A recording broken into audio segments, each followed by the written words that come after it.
சிறு பிள்ளைகளை என்னிடம் வரவிடுங்கள், அவர்களை தடுக்காதீர்கள், ஏனெனில் இறையாட்சி இத்தகையோருக்கே உரியது.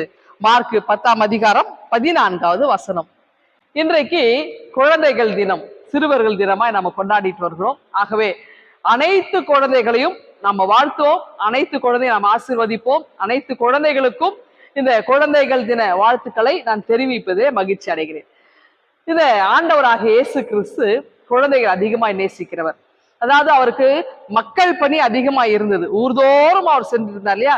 எத்தனையோ அவரிடம் போனவங்க எல்லாம் அநேகர் அவரிடம் வந்து நலம் பெற்று கொண்டாங்க.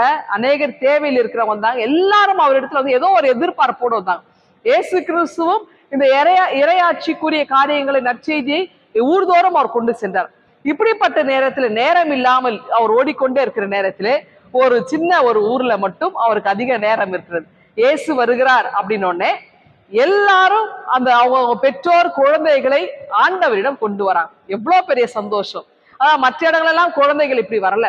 மார்க்ல ரொம்ப அழகா சொல்லப்படுகிறது, குழந்தைகள் ஆண்டவரை தேடி வந்தாங்க. அவங்க பெற்றோர் அந்த குழந்தைகளை ஆண்டவரிடம் கொண்டு வந்து ஆசீர்வதிக்க வேண்டும் என்று விரும்பினார்கள். அப்படின்னா எவ்வளவோ குழந்தைகள் எத்தனையோ இடங்களுக்கு ஆண்டவர் போறாரு, அங்கெல்லாம் இந்த குழந்தைகள் வந்திருப்பாங்க. ஆனால் அந்த அளவுக்கு சிறப்பா இல்லை. இங்க என்ன சிறப்பு அப்படின்னா, குழந்தைகளை ஆண்டவர் தொட வேண்டும், அவருடைய கரங்கள் அவர் மீது பட வேண்டும். ஒட்டுமொத்தமா அந்த ஊர்ல இருக்கிற அத்தனை பேருடைய எண்ணமாய் நோக்கமாய் இருந்துச்சு. எல்லா குழந்தைய தூக்கிட்டு வராங்க. இப்ப இயேசு கிட்ட வரும்பொழுது அந்த குழந்தைகள் இருக்கிற இடம் பார்த்தீங்கன்னா ரொம்ப ஆரவாரமா இருக்கும், ரொம்ப சந்தோஷமா இருக்கும், குதூகலம் இருக்கும். அப்போ அந்த குழந்தைங்க சில மகிழ்ச்சியா இருக்கும்போது நாம என்னதான் சொன்னாலும் நம்முடைய பேசுகிற சில விஷயங்கள் குழந்தைங்களுக்கு புரியாது. அவங்களுடைய மொழி நடை அப்படி ரொம்ப ஆரவாரமாய் சந்தோஷமும் மகிழ்ச்சியாய் 4 குழந்தைங்க சேரும்போது இருப்பாங்க. அப்போ ஊர்ல இருக்கிற அத்தனை குழந்தைங்களும் எவ்வளவு சந்தோஷமா இருந்திருக்கும், ஆரவாரமா ஏதோ ஒரு திருவிழா மாதிரி இருந்திருக்கும்.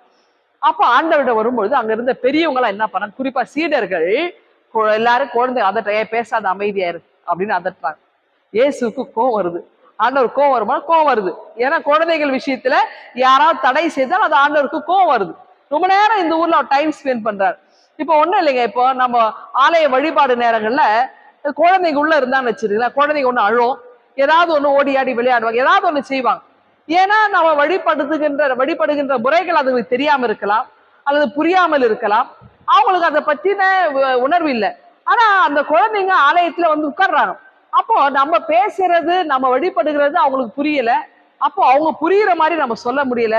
அப்ப இந்த சூழல் குழந்தைகள் ஒலி எழுப்பும்போது நம்ம எல்லாம் என்ன பண்றோம், குழந்தைகள் அமைதியான அதட்டுறோம், குழந்தைய வாயை பொத்துறோம், குழந்தைய தூக்கிட்டு வெளியில ஓடுறோம். குழந்தைய தூக்கிட்டு வெளியில போனாலும் ஆண்டவர் கோவம் படுவாரு. நம்ம ஆராதனைகள் நேரங்களில் நம்ம என்ன பண்றோம், பெரும்பாலும் சண்டே ஸ்கூல் ஒண்ணு வச்சுட்டு நம்ம குழந்தைகளை வெளியே அனுப்பிடுறோம் இல்லையா? ஆராதனை நேரங்கள குழந்தைங்க ஆலயத்துள்ள உட்கார்றது இல்லை. அப்போ அவங்க அந்த சீனியர் வகுப்பு எல்லாம் முடிச்சிட்ட பிறகு ஒரு நாள் திடீர்னு ஆலயத்துள்ள போ அப்படின்னா எப்படி வந்து உட்காருவாங்க குழந்தைங்க? அப்ப சிறு வயதுல இருந்தே இந்த ஆலய வழிபாட்டிலே அந்த லிட்டர்ஜி குழந்தைங்களுக்கு தெரியாமலே வளர்றாங்க. அப்படின்னா இதையே நம்ம மாற்றுவதுக்கு யோசிக்கிறோம். பாருங்க, இயேசுவண்டை அந்த குழந்தைகளை சீடர்கள் அதட்டினார்கள். இயேசு அதை காண்கிறார், கோபப்படுகிறார், வெசனப்படுகிறார். அப்ப சீடர்களை கூப்பிட்டு சொல்றாரு, அங்க இருந்த பெரியவங்களை பார்த்து சொல்றாரு, நீங்க இந்த குழந்தைய போல மாறலன்னா இறையாட்சி உங்களுக்கு கிடையாது. இறையாட்சிக்கு தானே நீங்க இவ்வளவு முட்டி அடிச்சு ஓடிட்டு இருக்கிறீங்க. இறையாட்சி பூமியில நில வேண்டும், அல்லது நான் பரலோக ராஜ்யத்துல போன நினைக்கிறீங்களா? அந்த பரலோக ராஜ்யம் நீ போவே முடியாது. எப்படி போலான்னா, இந்த குழந்தைய போல நீ மாறலன்னா நீ போவே முடியாதுன்றார். அப்ப குழந்தைகளை போல எப்படி மாறுறது அப்படின்னா, இந்த குழந்தைகள் கள்ளங்கப்படற்றவர்கள், அவங்க கிட்ட பொறாமை இருக்காது, அவங்க கிட்ட வந்து இந்த தன்னலம் இருக்காது, சேர்த்து வைக்கணும்ன்ற எண்ணம் இருக்காது, அவங்க கிட்ட வந்து பார்த்தீங்கன்னா அந்த கோபங்கள் இருக்காது. அவங்க எல்லார்கிட்டையும் ஒரு இப்ப யாராவது அவங்க அடிச்சாலும் திட்டினாலும் அடுத்த நிமிஷம் மறந்து ஓடி போய் அவங்க வந்து அரவணைக்கிறவங்க. அப்போ இந்த விருப்பு வெறுப்பு எதுவுமே இல்லாமல் அவங்க ரொம்ப அழகாய் அவங்க வாழக்கூடிய இந்த குழந்தைங்க. அப்ப இந்த குழந்தைகள் கிட்ட இருக்கின்ற இந்த கள்ளம் இல்லா இந்த எண்ணம், இந்த உணர்வு ஒவ்வொரு பெரியவங்களும் இருக்கிட்டே இருக்கணும்.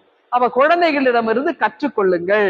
அப்ப இயேசு கிறிஸ்து அந்த குழந்தையை ஆசீர்வதித்து குழந்தைகளிடமிருந்து பெரியவர்கள் கற்றுக்கொள்ளுங்கள் என்று நமக்கெல்லாம் சொல்லி கொடுத்திருக்கிறார். அப்ப பாருங்க, இயேசு கிறிஸ்து சொன்னது போல நாமும் குழந்தைகளிடமிருந்து கற்றுக்கொள்வோம். இறையாட்சி அவர்களுடையது. நாமும் அந்த இறையாட்சிக்குள்ளே செல்ல வேண்டும் என்றால் குழந்தைகளை போல நாம் மாறுவதற்கு நாம முயற்சி செய்வோம். எல்லாவற்றுக்கும் மேலாய் இன்றைக்கு நம்முடைய நாட்டினுடைய முன்னாள் பிரதமராக இருந்த ஜவஹர்லால் நேரு ஐயா அவர்கள் தம்முடைய பிறந்த நாளை குழந்தைகள் தினமாக மாற்றினார் இல்லையா? ஏன்னா குழந்தைகளை அவர் நேசித்தார், குழந்தைகளை அரவணைத்தார், குழந்தைகளுடைய வாழ்வுக்கும் வளர்ச்சிக்கும் அவர் பெரிதும் துணையாக இருந்தார். அப்போ இயேசு கிறிஸ்துவை போல அவர்களும் குழந்தை நேசிக்கிறார். இன்னைக்கு நாமும் குழந்தைகளை நேசிப்போம்.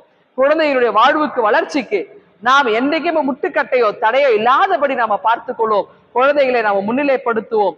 அவர்கள் இறையாட்சிக்கு நேராக குழந்தைகளை திருப்புவோம். நாமும் அந்த குழந்தைகளிடமிருந்து கற்றுக்கொண்டு இறையாட்சி இந்த பூமியில நிலவ நாம் இணைந்து செயல்படுவோம். ஆண்டவர் இந்த சிந்தனையோடு நம்மை ஆசீர்வதித்து வழி நடத்துவாராக. ஆமீன். எங்கள் அன்பின் ஆண்டவரே, இந்த நாள் எங்களுக்கு ஆசீர்வாதம் அமையட்டும். அனைத்து குழந்தைகளுக்கு பாதப்படியில் நாங்கள் அர்ப்பணிக்கிறோம். ஆண்டவர் இயேசு பிள்ளைகள் ஆசீர்வதியும். மீட்பர் இயேசுவை ஜெபிக்கிறோம் எங்கள் அன்பின் கடவுளே. ஆமென்.